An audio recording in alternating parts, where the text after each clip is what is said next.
through the state of resistance, politics, culture and identity in modern Iran. Dr. Assal Rad.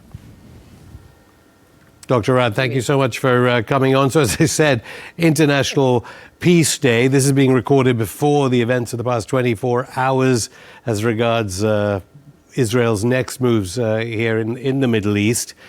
Why is your pinned tweet, I notice, on your X timeline, blaming NATO country journalists as much as anyone else for the genocide in Gaza? Well, that tweet actually goes back to, which is sort of indicative of the longer view of this narrative in Western media and Western political discourse. That tweet is from 2021, and it's regarding evictions, Palestinian families being expelled from their homes in East Jerusalem. And really, when you look at that idea, you realize that in the Western narrative, not only has this sort of narrative of whitewashing Israel's crimes existed for a long time, predating the events of this last year and the genocide in Gaza, but the idea that East Jerusalem, Gaza, the West Bank, they're all interconnected. And yet the way that the narrative is within the West is to separate them and to compartmentalize them as if they are not all part of Palestinian territories and Palestinian liberation in general. And you change the words of these headlines in the so-called mainstream media in NATO nations. You might have to give us some examples. And clearly they're going out on social media, not really affecting the media you're attacking implicitly for, I suppose, hiding and disguising the mass slaughter of untold numbers of women and children, men, women and children.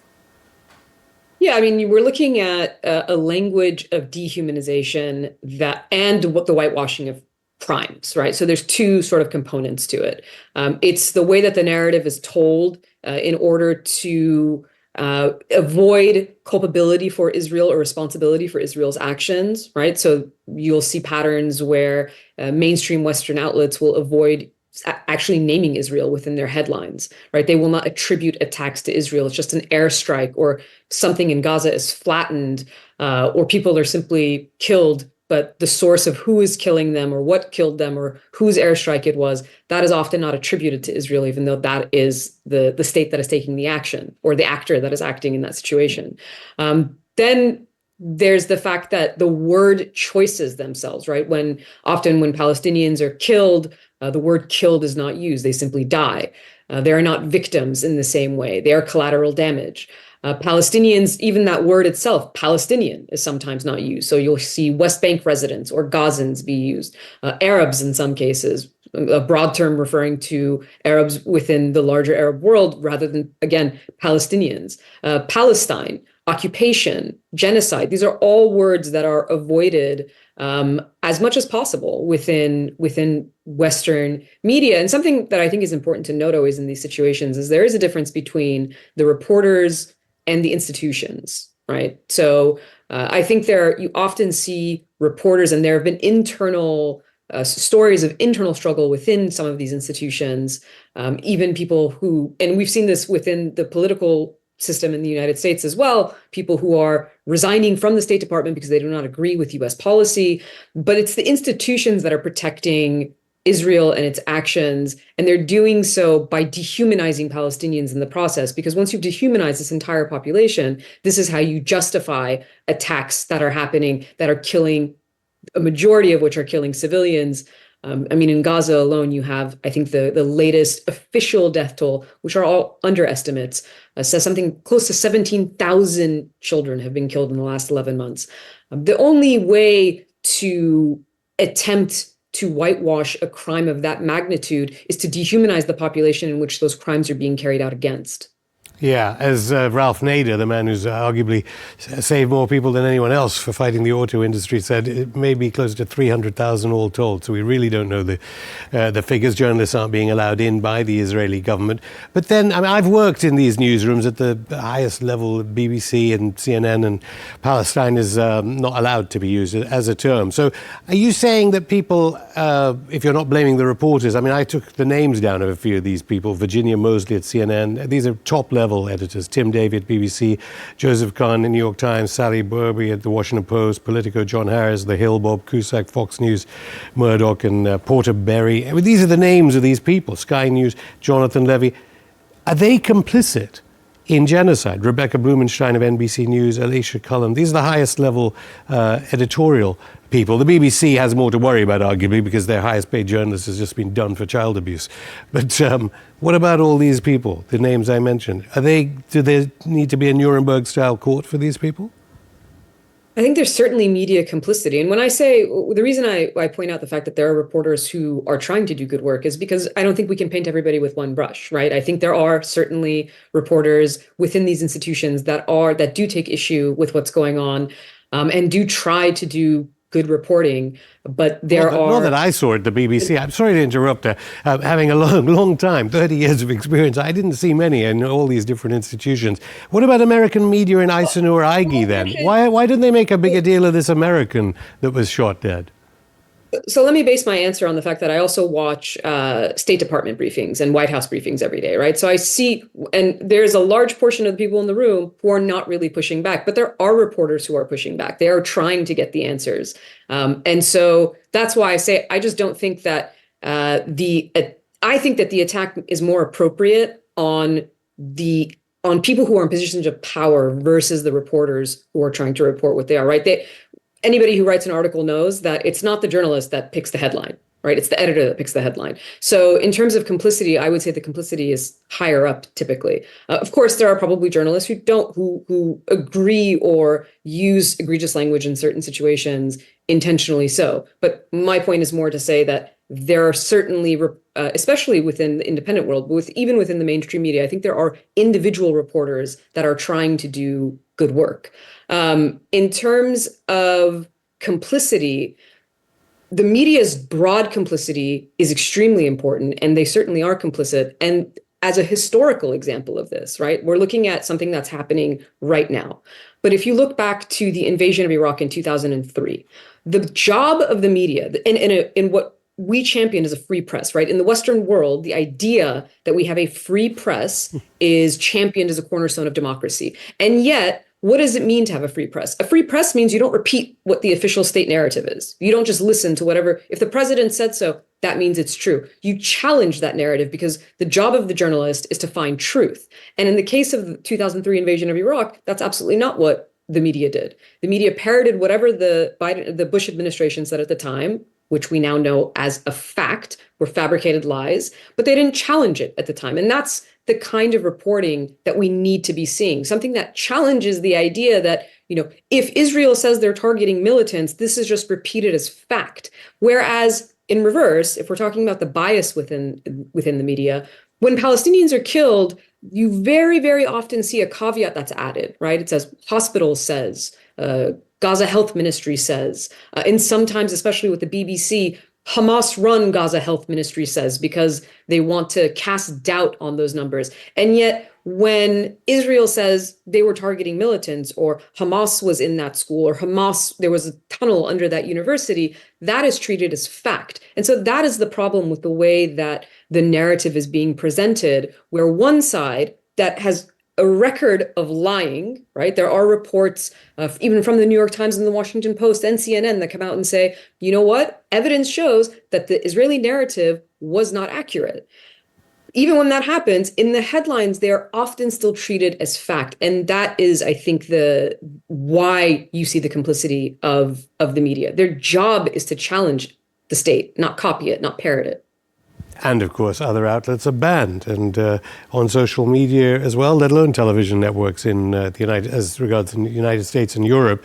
But then again, to the blame, if it's not the individual journalists, you're saying there are honorable exceptions, which I suppose may be the case, although it's very difficult to say when comparing the footage on your phone scrolling up with what the press is saying. Is it the media advertisers, the top advertisers over there in the US, Procter & Gamble, AbbVie, GSK, big pharma basically, Disney, another pharma company, Novo Nordisk, Google, Pepsi, Amazon?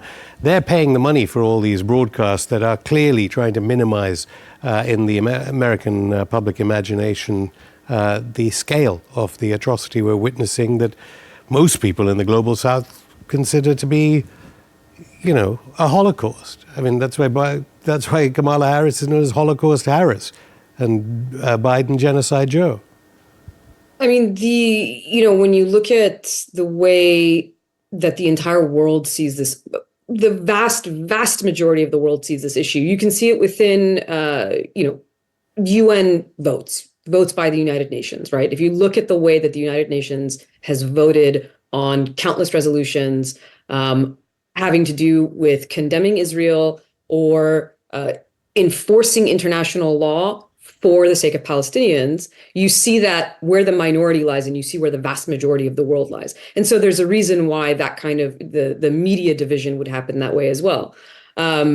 In terms of the corporate media that you're talking about, I mean, that's questionable. That questions the entire notion of the free press as well. Is it a free press if it's actually, if its concern is profitability? If the idea is to profit, then now those corporations wield some kind of power over the types of narratives that are coming out of these media platforms. And at the same time, that corporate power is exerted directly within our political system as well. I mean, you can get into the power of the very lobbies that you just referred to, several of the companies that you were talking about, whether you're talking about pharmaceutical companies, whether you're talking about foreign lobbies like AIPAC and Israel's lobby within the US. The way that money operates within the political system also lends itself to corruption within that system. Talking about the freedom of the press, I think Seymour Hersh was on this show, and I think he intimated that, there basically isn't one. Do you think any of these journalists in these newsrooms in NATO countries understand that peace is breaking out in this region aside from Palestine? That Saudi Arabia has made friends again with Iran, with Syria, that as has the UAE, where I'm speaking to you, that in the rest of this region, there are huge ties being forged outside of NATO frameworks and Washington proxy frameworks?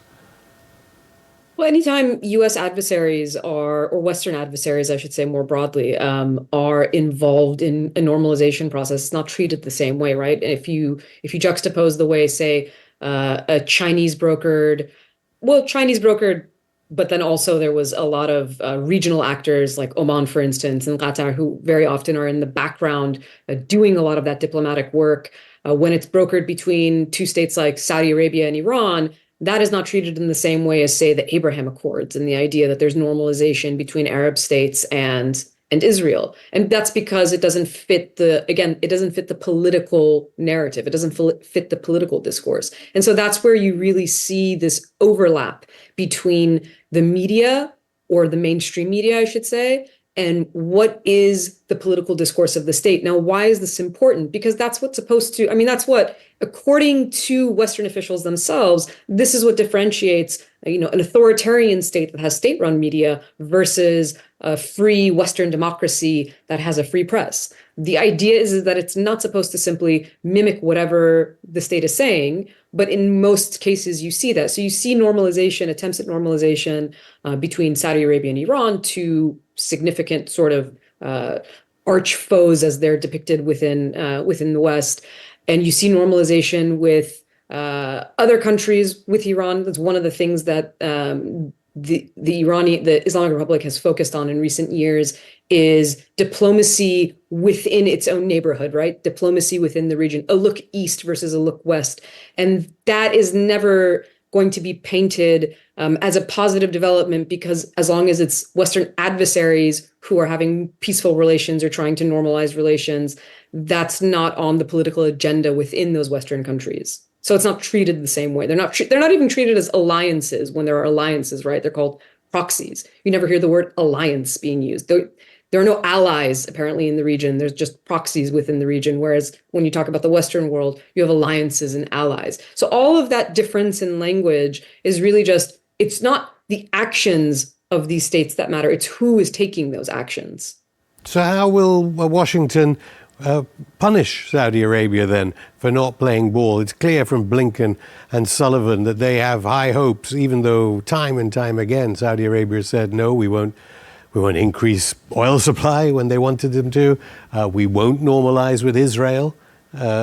And yet, if you would tune in NATO media, you'd think, yeah, it's really on the cards, this great Biden-Harris administration idea of uniting Saudi Arabia with Israel.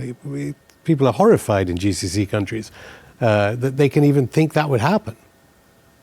Well, it's funny that you bring up Saudi Arabia and the Biden administration, because if you remember during the 2020 elections, Joe Biden sort of famously called Saudi Arabia a pariah state, right? And he said he would treat it as a pariah state. And of course, once he became president, there was the fist bump with MBS that was criticized largely in the West because that was one of the platforms that Joe Biden ran on. He was going to be tough on Saudi Arabia. So when you ask about punishment, I don't see how this administration has in any way exacted, quote, punishment on Saudi Arabia whatsoever. When it came to the case of the killing of Jamal Khashoggi, the same thing. The Biden administration said that. Well, now we have details that perhaps that was a CIA op in the first place. And Khashoggi's position was highly suspicious altogether, and how the West talked about that. But, I want to get onto this Harris, since the November elections is very big, isn't it? Wolf Blitzer, to remind everyone, used to work at AIPAC. He's the CNN journalist. And Dana Bash was the person who was married to a CIA-linked chief of staff. Harris chose her, Dana Bash, to get the first interview from. Clear that the election interference is not the Russians. It is clearly Israel that has a stranglehold over the elections there in the United States.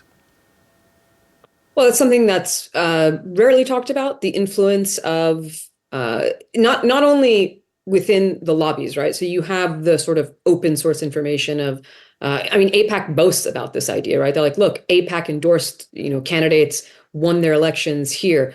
The amount of money that AIPAC is spending on defeating any candidate who's basically just criticizing the state of Israel in any way. All of that is in the open. What's talked about less are the sort of covert influence campaigns. And you'll see a few headlines and a few stories within Western media, but it's not covered in the same wall-to-wall coverage you get when, for instance, the target is Russia. When the discussion is about Israeli influence campaigns, you really don't get very much coverage on it. And yet there's very clear indications that those influence campaigns are happening not only out in the open, but also covertly. You can look back at the stories of Israel spying on the US back in 2015. Again, these things go, if covered, barely covered, and they're not presented with the same alarm. And I think that's one of the key distinctions. There's no alarmist attitude towards the fact that this is happening. It's almost commonplace. It's okay if Israel spies on US officials. It's okay if Israel is covertly trying to influence US politics. In some ways, the lines are blurred between Israeli influences being foreign influence. If you think about the fact that you have US officials, right, representatives of the US government going to the Capitol in IDF uniforms, right, in Israeli military uniforms. There is the relationship between the US and Israel and the influence that Israel has on US politics is quite strong, but it's not something that is readily available within the Western media narrative. Yeah, you can see why when people make these points that are clearly all true, the immediate reaction is anti-Semitism slurs on people who make these accusations. They destroyed one of the most popular Labour leaders in England, Jeremy Corbyn, for making accusations like this and talking like this, because it still seems, even from you, slightly mysterious, because you're saying these reporters on the ground are trying to do their best, they're trying to do their best. There is AIPAC, which is clearly, that's just the Israeli state doing it. Who are the individuals in the Biden-Harris administration and on the Trump campaign? RFK Jr. and Tulsi Gabbard recently joined it. They're both opposed to any ceasefire in Gaza. Who is responsible for it's the Israeli state that is running American democracy in general? Or are there these individuals? There are clearly donors to the Trump campaign. One donor in particular has been named the widow of a casino owner. So, when you look at U.S. policy within Israeli U.S. policy vis-a-vis Israel, in terms of responsibility, it starts at the top. I mean, the president of the United States is the one who is setting these policies. The vice president now, Kamala Harris, is supporting those policies. And even And though they're at both the very paid by beginning, AIPAC, right? They're both bankrolled by AIPAC, Biden and Harris. they certainly receive funding from AIPAC, yes, as well as other lobbying groups. I think that's important to point out too, because there are a lot of within the American political system, there are significant lobbying groups, which is the other reasons why we get policies not only outside of foreign policy, within domestic U.S. policy. There are policies that go against what the bipartisan majority of Americans want. Why does that happen? Why is there a disconnect between what our politicians actually enforce as policy versus when it's not what the bipartisan majority will of the people is? It's because you have powerful lobbies. And it's not just the Israeli lobby. You also have, for instance, pharmaceutical lobbies, right? You have arms manufacturers. You have reasons why we have endless forever wars and an inflating military budget that goes higher and higher, despite the fact that the Biden administration withdrew from Afghanistan and boasted about this idea that, oh, we're ending America's longest war.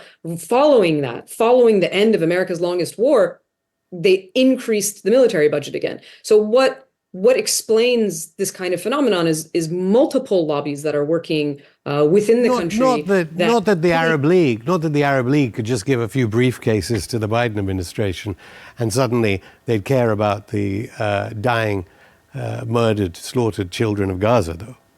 No, because I think it's more complex, right? I think if you just break it down as that is the only factor, then you're simplifying something where there's also, I mean, there are strong cultural and ideological roots within this as well, right? Because of the way this is not new. This narrative is not new within this country. So you see it not only within the media, but also within the popular culture discourse and also within the political discourse. And this has been the case for many decades. So there's also an ideological component that I think is often left out of it. I mean, you have Joe Biden talking about very proudly the idea that he is a Zionist. And he says this repeatedly, and he says it over and over again. He says things like repeatedly that no Jewish person would be safe without the state of Israel. Now, this is the president of a country that has a significant Jewish population. And yet he is basically saying that he cannot protect his own citizens if they are Jewish. So that kind of language also has a strong ideological component.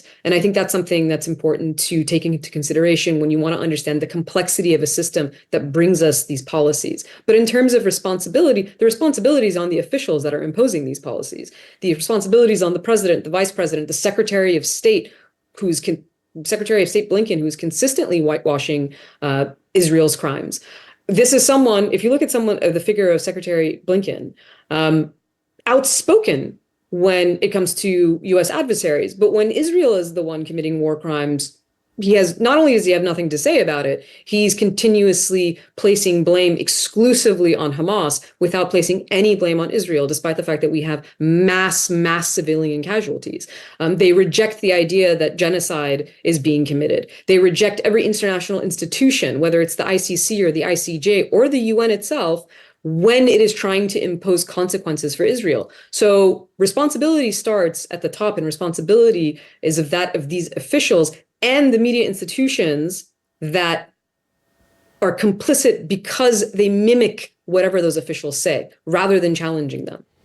Yeah, and Blinken supports Zelensky, and there's statues of Bandera going up in Ukraine. So it's not even anything to do with Jewishness, because they're erasing the memory of Jews killed in the Holocaust in Ukraine. So what exactly is it? And are they successful? Have they broadly been successful at, because this time round things have been different, not only because of the scale of the slaughter, but in your country there have been mass opposition to the pro-Israel policy of the US government. Polls show people support Palestine in the United States, but they've successfully stopped all the massive student protests with the violence and intimidation. And they've even not covered people who burn themselves to death outside Israeli consulates, which I know you've commented on. What do you think about the fact they've hired Aaron Bushnell, of course, self-immolated for Palestine at the DC consulate, and now we've had Matt Nelson in Boston killing himself?